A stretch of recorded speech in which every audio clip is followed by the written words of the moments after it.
2 నెలలు గడిచిపోయిందండి tailoring start చేసి. కదా!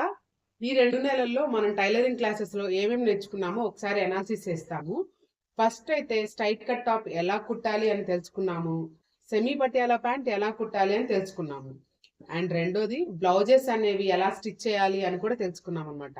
అంటే నేను నార్మల్ బ్లౌజులు మాత్రమే స్టిచ్ చేయడం గురించి చూయించాను.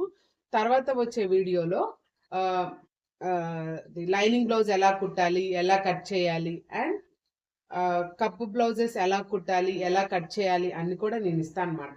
అండ్ ఇంకోటి పెన్సిల్ కట్ ప్యాంట్ అనేది ఎలా కట్ చేయాలి అండ్ ఎలా స్టిచ్ చేయాలి అన్నది కూడా చూపించాను. సో ఇవి అన్నమాట మనం నేర్చుకుంది. అండ్ ఇవే కాకుండా paper work, basic paper work అయితే మనం డీటెయిల్డ్‌గా ఉన్నామండి. ఈ 2 నెలల్లో మనం నేర్చుకున్న ఈ టైలరింగ్ క్లాసెస్ అయితే నేను నేర్చుకున్నదైతే నేను సాటిస్ఫాక్షన్‌గానే ఉన్నాను. అండ్ మీరు సాటిస్ఫాక్షన్‌గా ఉన్నారో లేదైతే నాకైతే తెలీదు. అండ్ ఐ హోప్ మీరు కూడా ఈ క్లాసెస్‌లో చాలా హ్యాపీగానే ఉన్నారనుకుంటున్నాను.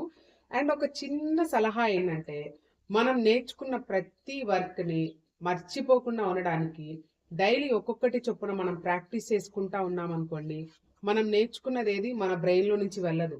అలా ఉండిపోతుంది. ప్రాక్టీస్ మేక్ మ్యాన్ పర్ఫెక్ట్ అంటారు కదా! సేమ్ అలాగే మనం నేర్చుకున్నది మర్చిపోకుండా ఉండడానికి కనీసం వారంలో ఒక 2, 3 సార్లు ఒకసారి అనాలిసిస్ చేసేసుకుంటే మనం పర్ఫెక్ట్ అయిపోతామనమాట స్టిచ్చింగ్‌లో. And thank you. Please subscribe my channel.